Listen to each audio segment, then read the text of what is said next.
Hello my dear students, welcome to all of you in a new English session. In this session we will have an illustration about the government inspector. In this illustration we will have the themes and characters of the play.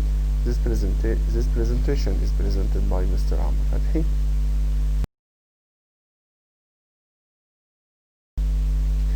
Now let's begin with the main characters or the three characters which you will have in this session. The first character is Khlestakov, and we said that Khlestakov was a young man of about 28 years old. He spent all his money in playing cards and going to the best theaters and restaurants, and he was penniless. When he spent his money, he lived a very poor life and he suffered from hunger.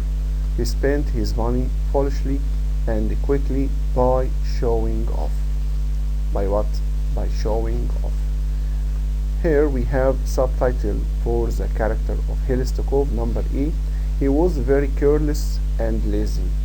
Careless and lazy.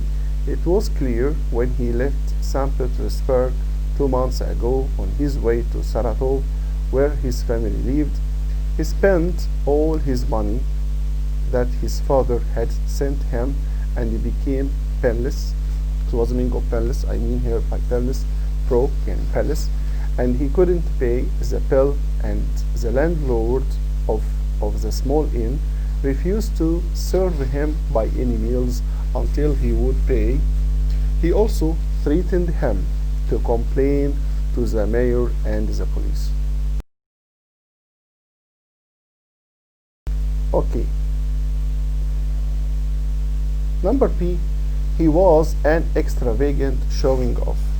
He was an extravagant showing off or showing man. What's the meaning of extravagant? I mean by extravagant, costing a lot more money than you can afford or is necessary. يعني شخص مسرف جدا، وهنشوف ده ازاي. يبقى من ضمن صفاته ان هو extravagant showing off، يعني بيحب المنظرة شوية.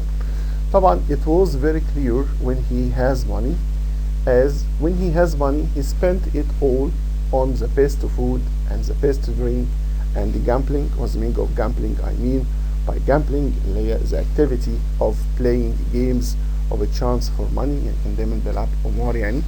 He always wanted the best of everything. He only lived day by day. This is a very important sentence. Again, he only lived day by day. He never cares about tomorrow. He never cares about what tomorrow. Number C is very important one. Khlestakov was an opportunist and dishonest. What's the meaning of opportunist? I mean here by opportunist pushful، يعني شخص انتهازي جدا. This appeared، ده حصلت أو شفناها كتير when he deceived everyone in the town as they believed him to be an inspector, and he could take a large sums of money from all the local officials and the mayor. شفنا ان هو خد مبالغ كبيرة جدا من المايور ومن local officials. We have seen this in Act 3 when he collected a large sum of money from the CC, from the judge, from the mayor himself, and so on. Instead of being imprisoned, Khlestakov was treated like royalty, and the mayor invited him to his house, and all the officials show respect. And all the officials what? All the officials show him respect. Number D is very important. Khlestakov was a big liar. دي برضه من ضمن صفاته. يبقى عندنا اهو showing man أو showing off man. Number 2 قلنا opportunist and dishonest.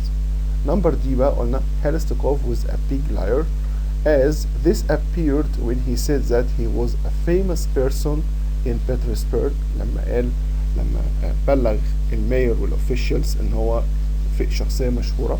هو طبعا he is an ordinary copying clerk، يعني هو مجرد موظف عادي جدا. And all important people as princes, ministers and ambassadors came to visit him. He added that he was a friend of Pushkin and the Martian. What's the meaning of Pushkin. طبعا Pushkin here he is the greatest poet in the Russian literature. خلينا بالنا ان بوشكين ده شاعر كبير جدا في الادب الروسي، وبيعتبر he is the one of the most famous poets in the history of the Russian literature. يعني ده بيعتبر هناك شكسبير في الادب الروسي كده زي شكسبير في الادب الانجليزي كقيمته يعني. بوشكين نفس الكلام. طبعا هنا كان هنلاحظ ان هيلستكوف طبعا he was a big liar as he told them that he was a friend of the important people in the Russian society like princess, ministers, ambassadors. All of those people came to visit him, and he is certainly he is a liar. He added that he was a friend of Pushkin and the marshal. One of the marshal is the highest rank in the military، يعني أي اللي هو بنسميه عندنا المشير أو رتبة المشير أو المارشال. طبعا كان بيقول لهم إن أنا صديق كمان لوزير الدفاع الروسي. طبعا ده كله he is telling he is telling lying. Okay, now the second character here in this play, or the second character here, is the mayor, and we said that the mayor is his name is Anton Antonovich. كان اسمه Anton Antonovich or the mayor. He was the most corrupt person in the play. لاحظنا ان هو اكتر شخص فاسد في اولاد في البلاي. The mayor was not only a corrupt person، مش بس شخص فاسد، but he was ready to corrupt all people so as to gain them to his side. He received bribes of all sorts. قلنا bribes اللي هي رشاوي يعني. And the conversation between the mayor and the judge shed highlights on the character of the mayor, as we knew that he took bribes from the merchants by taking expensive fur coats for his wife and daughter, but he pride in himself and he admitted taking a bribe. يعني هو بيعترف فعلا انه خد bribe, but he defended himself saying that despite taking a bribe he went to church. طبعا ده منطق برضو يعني حاجة كان غريبة شوية. هو شايف ان هو شخص يعني متدين. he is a religious person. هو شايف في نفسه كده رغم ان هو despite taking a bribe. Is okay. Here we have subtitles for the characters of the mayor. He was dishonest man. دي أول صفة من صفاته. يعني dishonest يعني شخص مش أمين خالص. شفناه في مواقف كتيرة جدا في البلاي. It was very clear in Act 1 when he took the postmaster aside and asked him to open all the letters and read them. لما طلب منه إنه يفتح كل الليترز ويقرأ كل الخطابات. And if there was nothing against him, he could reveal them again and send them off. But if there was any complaint against him, he had to keep it to keep it back. So this situation, الموقف ده, show that بيبان in the mayor was a dishonest. Here number P, he was a corrupt and greedy man. He was what? A corrupt and greedy man. It was very clear, ده كان واضح جدا, when the merchant came to complain to the inspector. شفنا المشهد ده في Act 3 لما كل الميرشنت عرفوا ان في الانسبكتور موجود عند المايور. كلهم they gathered and they decided to complain to the inspector. قرروا ان هم يعني يشتكوا للانسبكتور that the mayor was treating them harshly and threatening them to shut their shops. يعني كان بيعملهم يعني harshly يعني violently يعني بقسوة شوية أو بعنف. and threatening them to shut their shops. يعني كان دايما بيهددهم إن هم لو ما دفعوهوش رشاوي هيغلق لهم المحلات. دي كانت شكوى عامة من كل الميرشنت اللي في التاون. and then when Khlestakov decided to wed his daughter Maria, he asked one of the constable, طلب من واحد من العساكر to get him the merchant and asked them to give him expensive presents for the wedding in order to forgive them. So he was a very corrupted person. He take all kind of bribes, as we said. He was a corrupt man also when we have seen لما شفنا مع بعض the locksmith's wife complained that جت تشتكي that the mayor forced her husband to join the army although it wasn't his turn.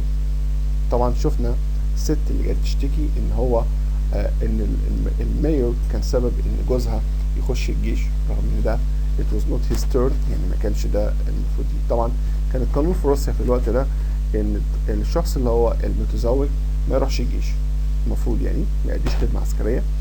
لكن اللي حصل ان the mayor he took bribe from the tailor's son, he took bribe from the tailor in order to not to sending his son to the military.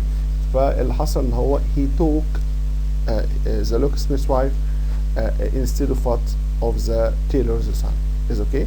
يبقى he was a corrupt man. شفنا الموقف ده طبعا في act 3 لما جت تشتكي when the locksmith's wife complained that the mayor forced her husband، خلي بالنا forced her husband to join the army although it was not his turn، رغم ان الدور ما كانش دوره. and she added that the mayor should have taken the tailor's son but they could bribe the mayor as usual. يعني كان المفروض يروح ابن التيلور او ابن الترزي بتاع المدينة، لكن اللي حصل ان التيلور طبعا هنا he bribed the mayor, so the mayor didn't take his son but he take the locksmith's husband. is okay. This is for number 2. Number 3, he was a corrupt man when he asked the police superintendent to order his men if anyone asked why the hospital chapel hadn't been built yet. وقلنا قصة الهوسبيتال تشابل دي عشان نفهمها شوية أو نرجع تاني كده بالذاكرة. المفروض كان في الهوسبيتال يبقى فيه يعني تشابل هنا اللي سمول تشيرش، يعني كنيسة صغيرة كده، المفروض كانت تتبني فين يا ولاد؟ في الهوسبيتال في المستشفى. اللي حصل إن هي ما اتبنتش أصلا، وإن المايور he took all the money that this money was for building what this chapel. What happened? The mayor and all the other officials took the money and they didn't build the hospital chapel، وبالأسف ما بنوش الشابل. طبعا لاحظنا ان هنا المايور asked the police superintendent to order his men انه يدي اوامر لرجالته او للشرطة بتاعته if anyone asked، لو اي حد سأل why the hospital chapel hadn't been built yet he should answer saying that they had begun building but was burned down. طبعا ده موقف بيبين كم الفساد الكبير اللي كان فيها المايور.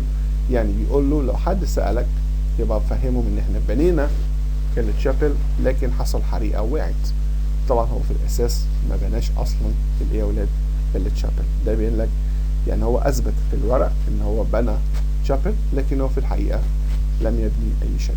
طبعا ده برضه this situation shows that بيبين in how was the mayor corrupt person. is okay. This is number. Now let's go to the postmaster.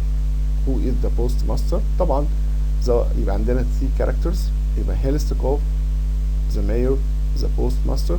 The postmaster, he is one of the local officials. He is a corrupt and dishonest man. يبقى أول حاجة لازم نعرفه مين هو البوستماستر. يبقى he is one of the local officials. طبعا local officials دول كتير جدا، قلنا CC واحد منهم، judge واحد منهم، postmaster اللي هو المسؤول عن البريد بتاع المدينة كان واحد منهم. كل دول طبعا school superintendent دول كلهم بنسموهم ايه يا ولاد؟ local officials. هو كان واحد he is one of the local officials. وقلنا he is corrupt and dishonest. وهنلاحظ ان السمة العامة بين كل الofficials corrupt and dishonest. is okay. as ايه الدليل ان هو corrupt and dishonest؟ شفنا مع بعض he opens all the letters، كان بيفتح كل خطابات الناس ويعرف خصوصياتهم. he reads them، كان بيقراها and reveals them again. is okay. when the mayor asked him، لما المايور طلب منه to open every letter and read it and if there was nothing against him he could reveal it and send it again. يعني نشوف تقرا الجوابات، لو في حاجة ضدنا هتمنعها، ولو في حاجة مش ضدنا أو حاجة لا تهمنا طبعا هيغلق الجواب تاني ويبقى زي ما كان. but if there was any complaint against him he must keep it back. ولو في أي مشكلة في خطاب صادر أو خارج من المدينة هتحاول إنك تمنعه. طبعا the postmaster، والمفاجأة بالنسبة لنا إن postmaster said that he had already done this for years. يعني قبل حتى ما الماير يطلب منه إن هو يفتح الخطابات يتأكد من هل في شكوى ضدهم، هو already أصلا كان بيعمل كده.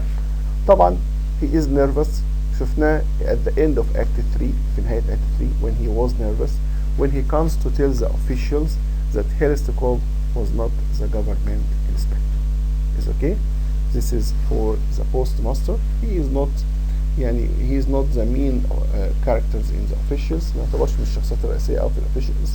يعني the most important characters in the officials is CC and the judge. طبعا أهم اتنين فيهم هما CC الجادج، لكن هو البوست ماستر معانا من ضمن الكاركترز اللي داخله في الاكزام ان شاء الله. يبقى عندي نمبر 1 في الكاركتر هيلستكوف عشان ما ننساش، نمبر 2 اللي هو المايور، and number 3 is the postmaster. Okay, that's right. Let's move to the themes of the play. ايه الثيمز اللي عندنا يا اولاد هنا في المسرحيه The Government Inspector؟ طبعا the first themes here is the corruption. What's the meaning of corruption؟ اتكلمنا عنها كتير. طبعا corruption اللي هو الفساد. In fact corruption is one of the main themes in the play. بلا شك ان هو من الثيمز الاساسيه في البلاي. Corruptions is everywhere and everybody wants to cover it up. يعني شفنا ان كان في corruption في كل مكان، في السكول شفناه، في الهوسبيتال شفناه مع البوست ماستر، حاجات كتيرة جدا بتبين ان كان في corruption. Now let's see or let's read the kind of corruption in the following places. هنشوف بقى ايه هي الكوربشن في الاماكن الاتيه.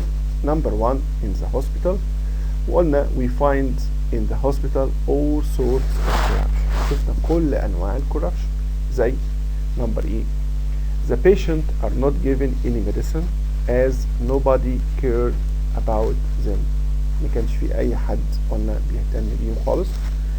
Number 2 the doctor who treats patients doesn't speak Russian, so there was no communication between the doctor and the patient. Is okay? Number C there are no records for the patients with their names or the diseases they suffer from. ما كانش فيه يا ولاد اي ريكورد سجلات باسماء المرضى. ده برضو نوع من انواع الكوربشن اللي في الهوسبيتال. نمبر دي بقى دي نقطة مهمة جدا جدا جدا.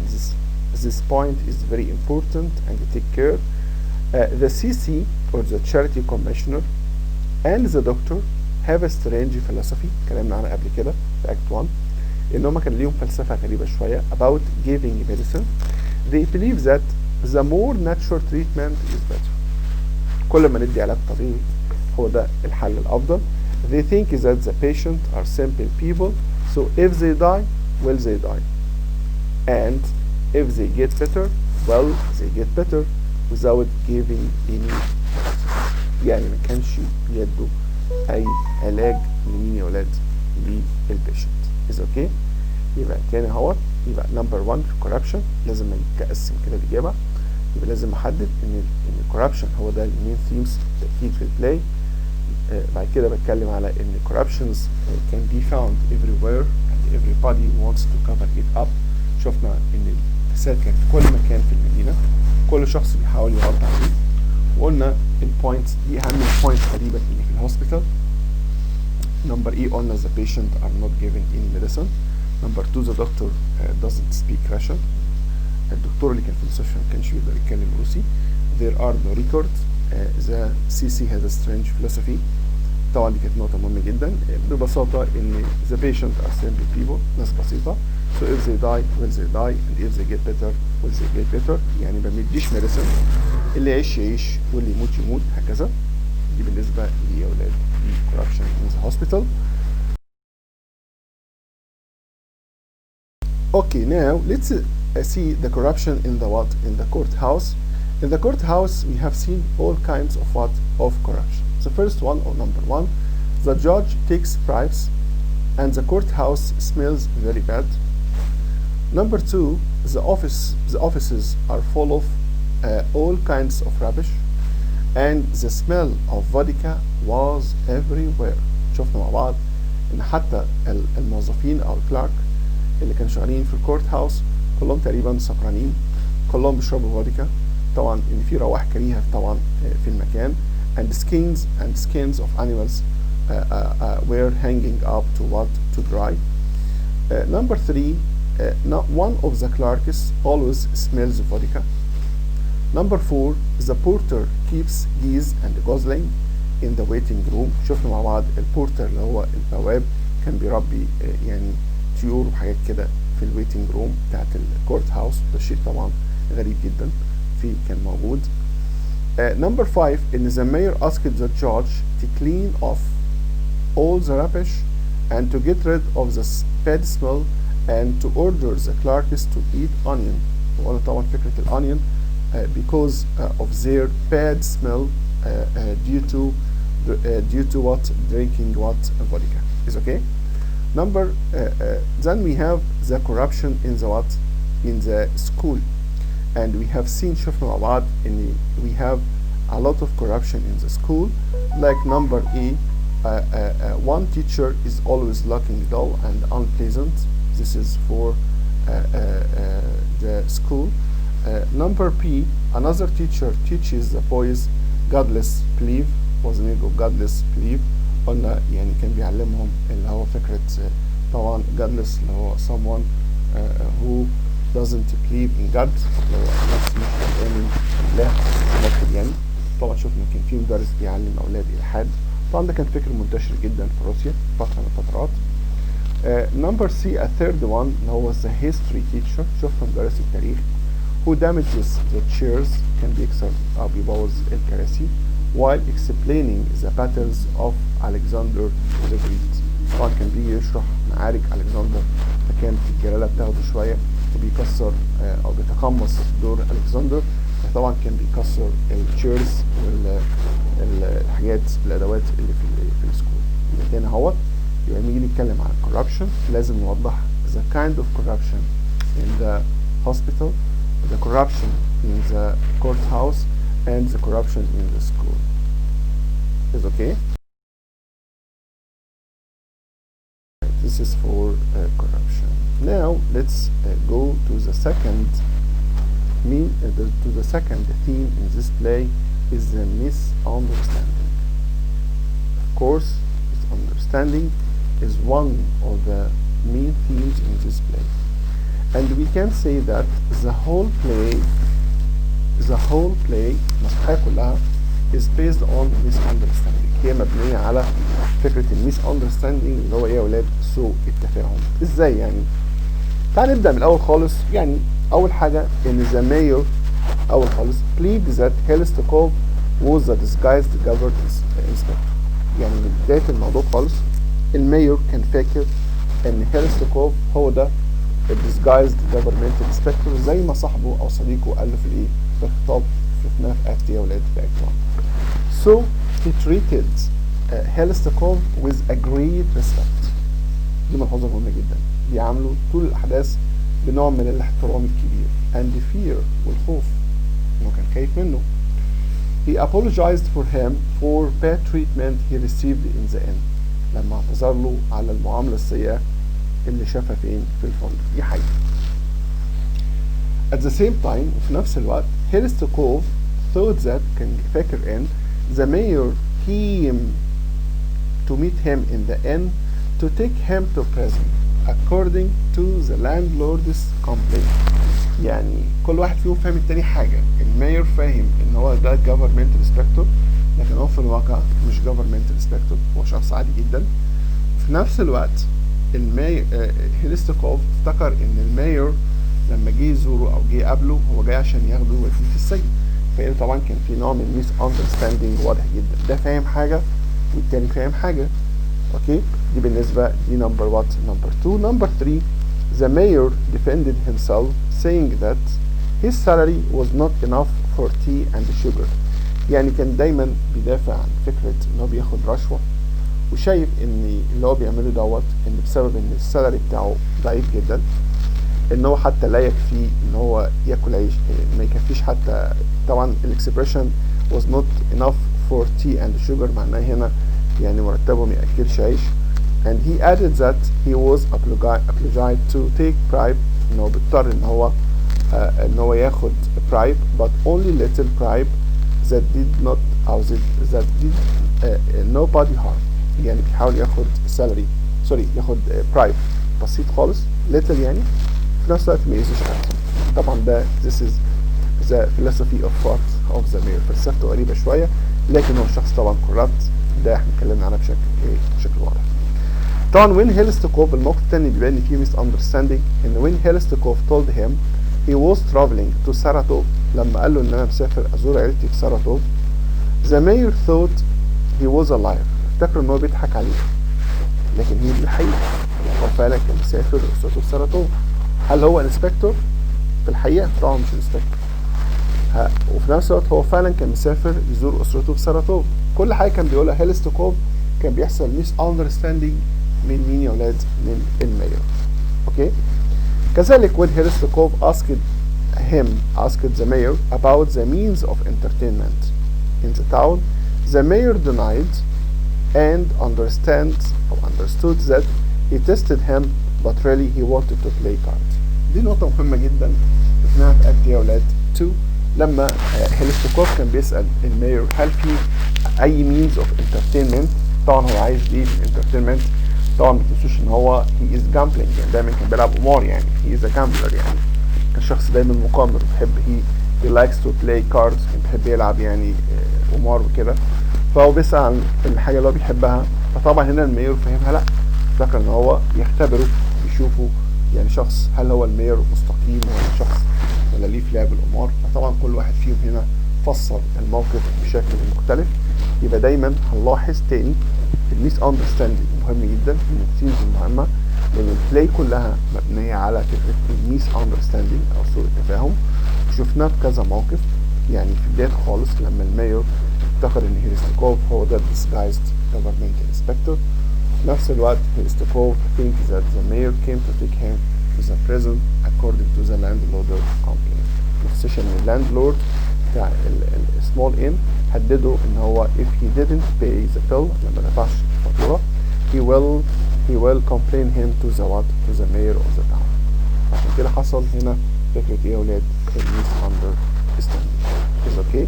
I think it's very clear when you talk about the misunderstanding in the government of incident. Okay, that's right. Now let's move to the third theme in this play. The third theme here is hypocrisy.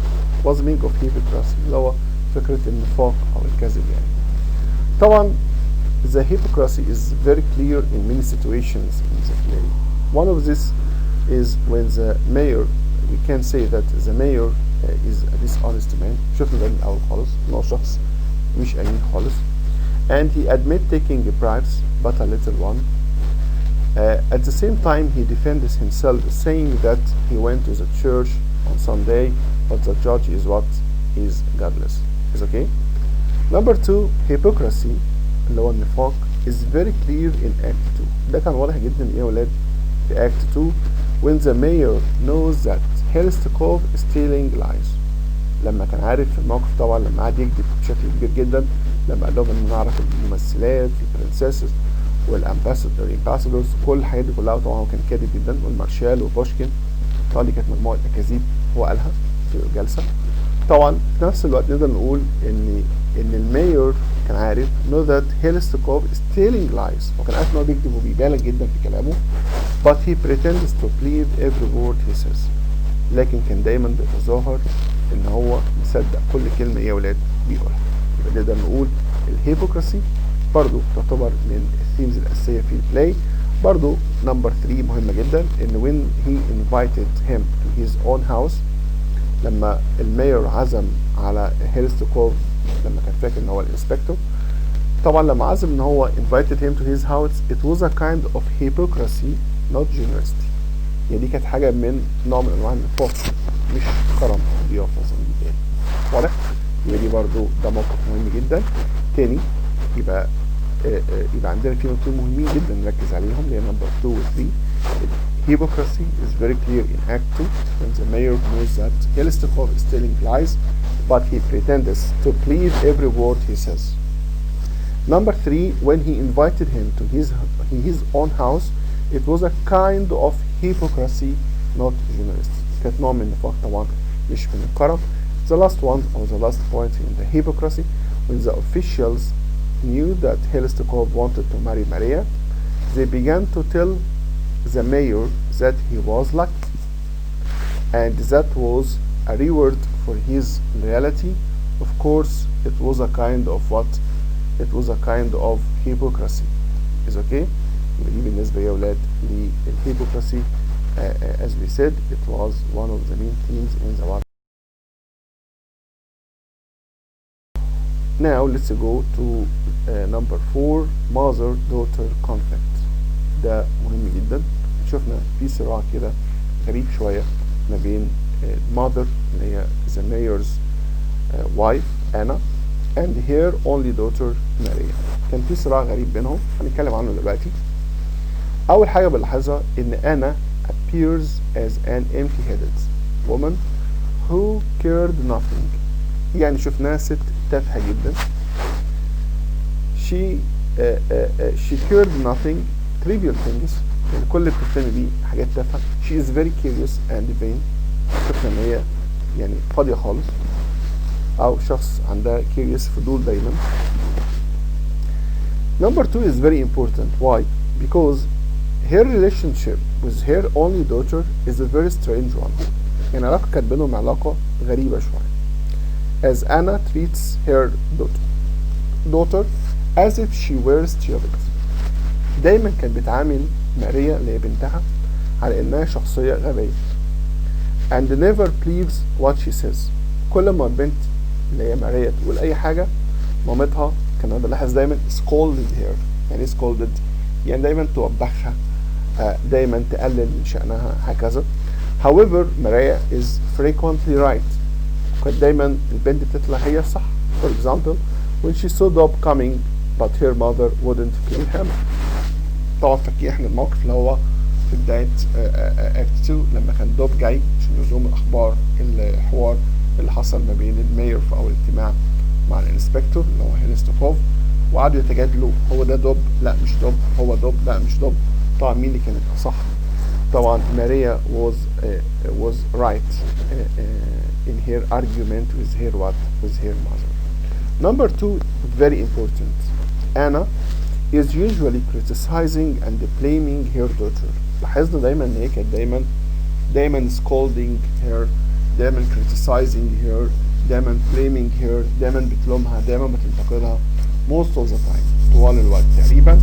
And she accuses her daughter of being silly. دايما بتتهمها ان هي silly يعني شخصية غبية. And not obeying her or listening to her remarks. وان هي ما تسمعش كلامها. طبعا ده كله كلام مش مظبوط. يعني هي عكس كده خالص. البنت كويسة جدا اللي هي ماريا، لكن هي علاقتها بمامتها دايما فيها نوع من التوتر، فنوع ان هي دايما الام هنا criticizing her most of the time، دايما بتنتقدها طول الوقت. This point is very important too. برضه نقطة دي مهمة جدا ان Anna is also jealous of her only daughter and competes with her in trying to attract the young man attention. شفناها ان كان في competes، كان في منافسة بينها وبين ماريا في جذب انتباه الولد اللي هو هيلستوكوف. طبعا ده كان امر مرفوض جدا من الام.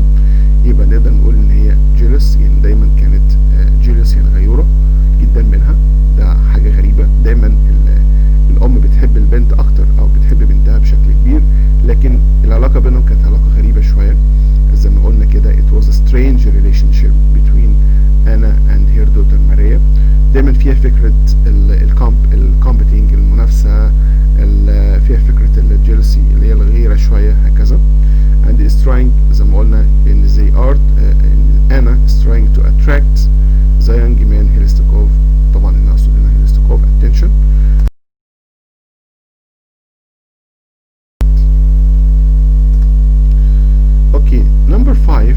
is deception.